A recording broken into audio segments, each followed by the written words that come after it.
The Coldplay kiss cam was just the beginning at least. That's what we were told. But today, that version of the story begins to unravel.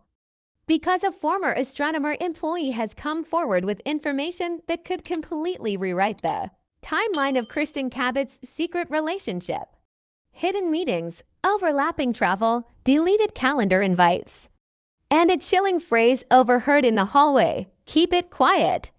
No one needs to know yet.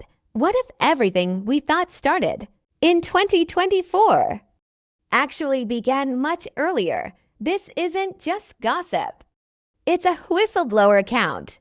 A trusted team member who worked directly under both Kristen and Andy Byron and who's finally had enough of the silence. They watched the headlines, they watched the internet guess, and now they want the truth out. According to them, the affair didn't begin in the summer, or even that spring. It started quietly months earlier, and once you trace the dates, emails, and internal dynamics, it becomes clear. The scandal we saw publicly was only the fallout, the real story. It happened behind closed doors, one moment at a time. Today, we're not just telling that story, we're building the timeline. And when it's done, you might never see Kristen or Andy the same way again. Let's begin. It didn't start with a kiss, it started with patterns. The ex-employee, let's call her began noticing strange overlaps in Kristen Cabot's calendar. Private meetings blocked off with no attendees.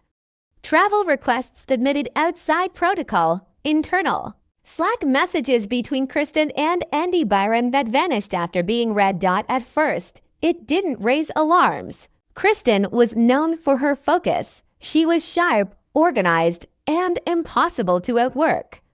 But something changed in late 2023. According to Kristen began arriving at the office earlier than usual.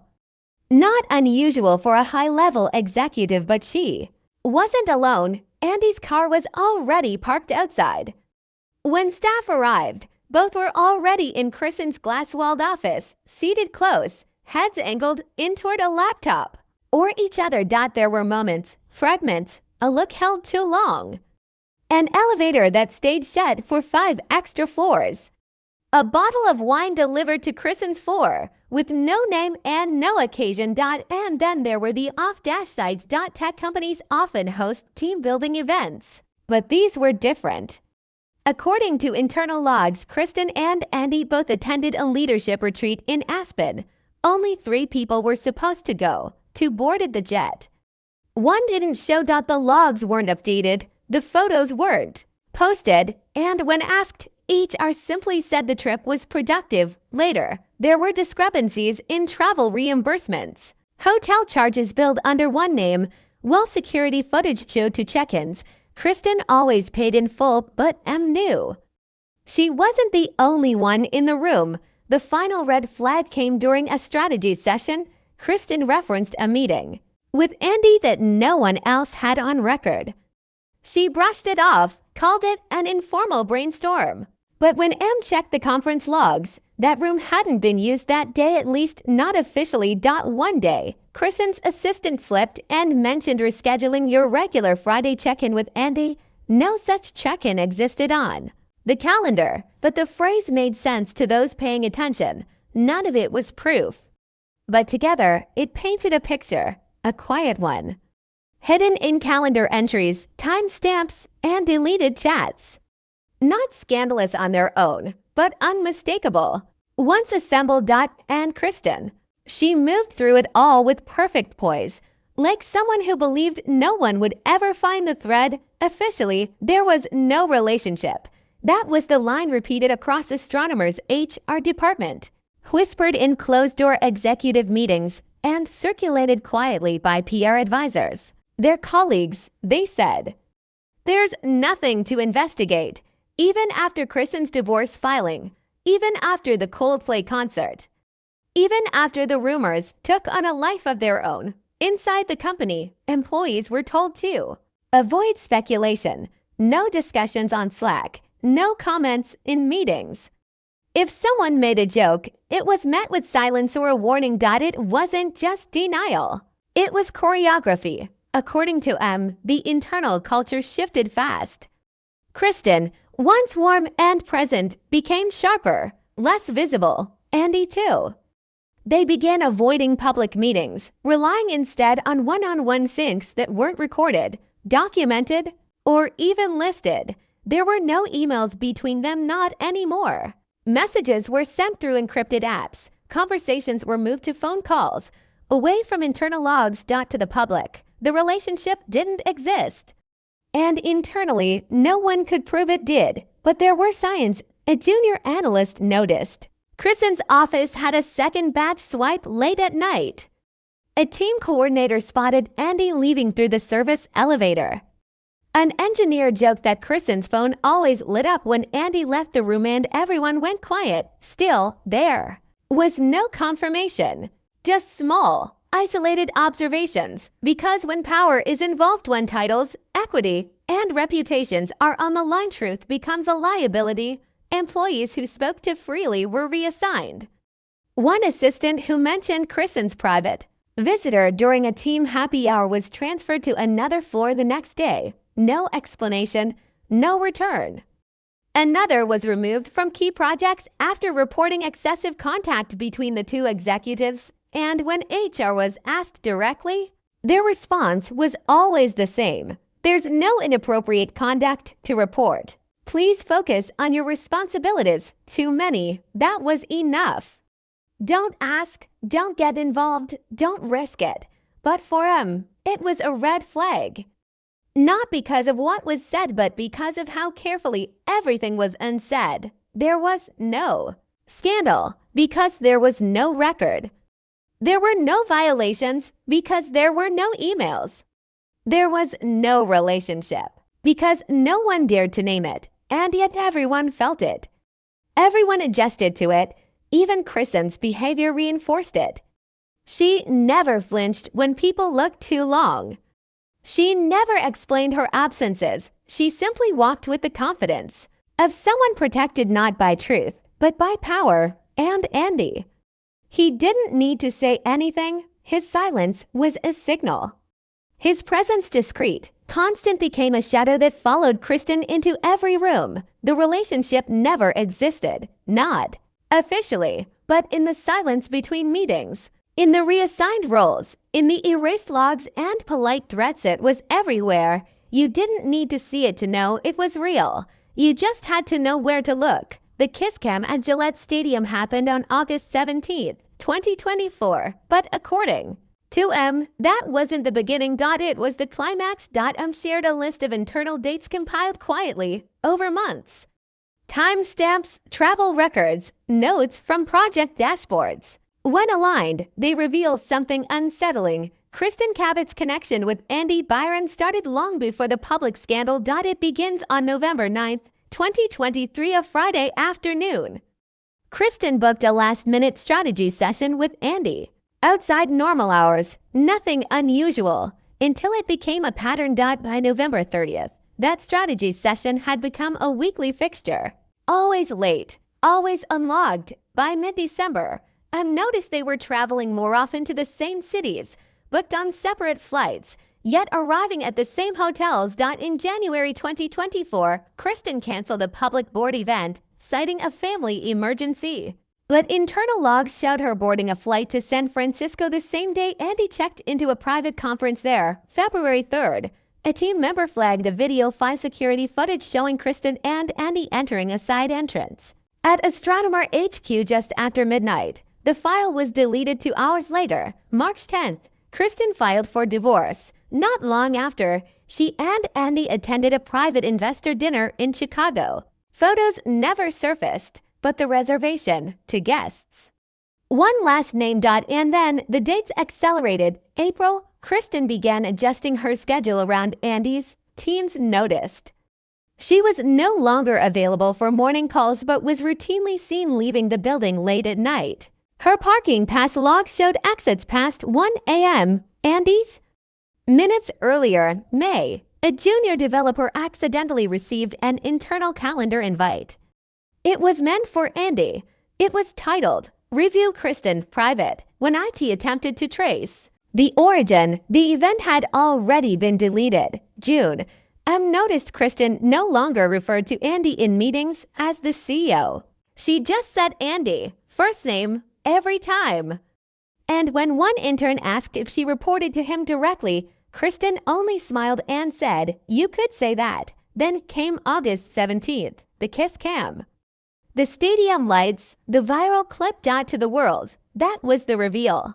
But to insiders, it was just the inevitable collision of two paths long intertwined, and exactly 7 days later, August 24th, Kristen disappeared from the company. No resignation email, no exit interview. Her badge was deactivated without notice. Her office cleaned out by the next morning. The public saw a scandal. But behind the scenes, a clock had been ticking for months. These weren't rumors. They were records, data points, decisions, all leading to one inescapable truth. This wasn't a lapse in judgment.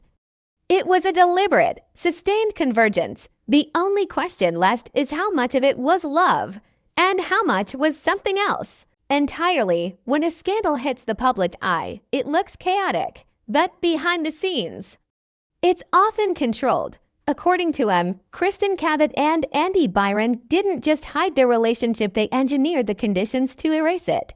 Not out of guilt, but out of necessity. Because what was really at stake wasn't love. It was equity. At the time of the affair, Kristen wasn't just head of HR, she was in final negotiations to join Astronomer's equity pool. Stock options tied to valuation, growth, and a clause, no conflict of interest. A confirmed romantic entanglement with the CEO?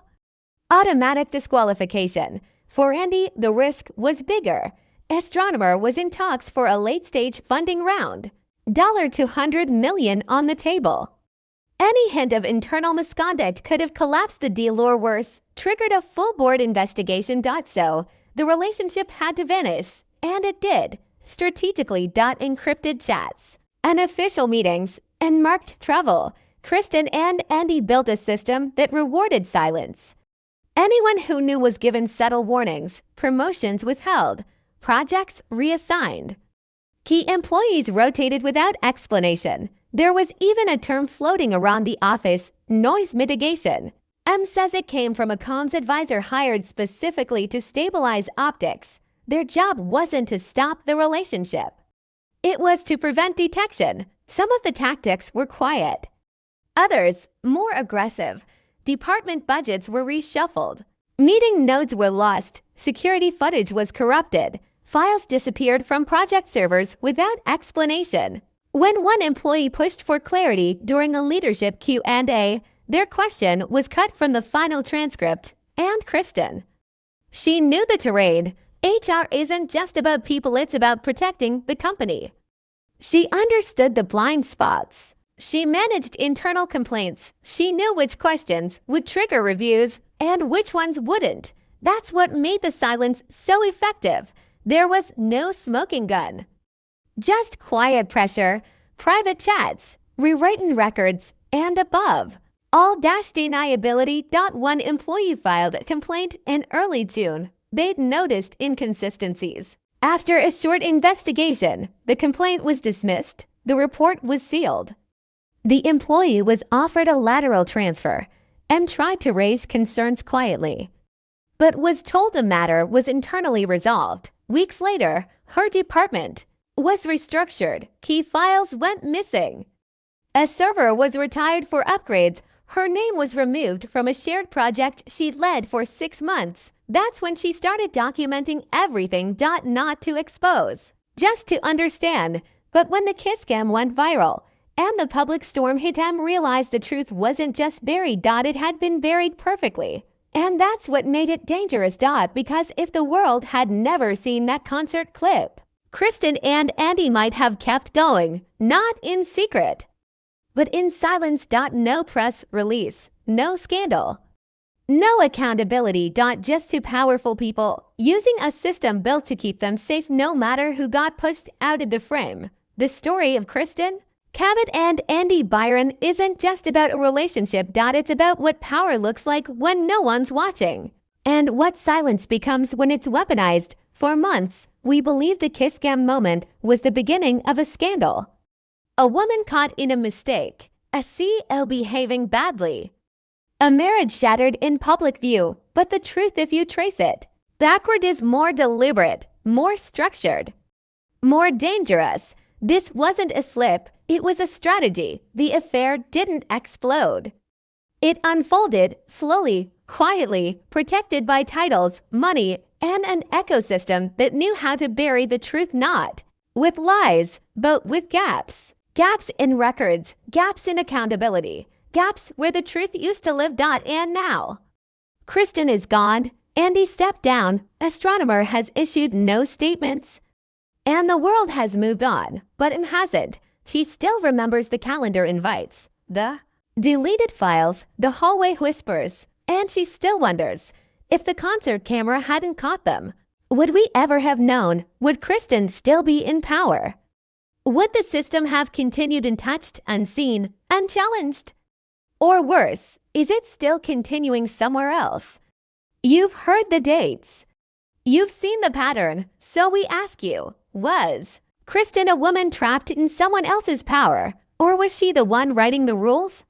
Was she silenced, or did she choose silence herself? Let us know in the comments. And if this story opened your eyes, make sure to like, subscribe, and turn on notifications, because silence isn't always absence. Sometimes it's strategy, sometimes it's permission, and sometimes it's the most powerful answer of all.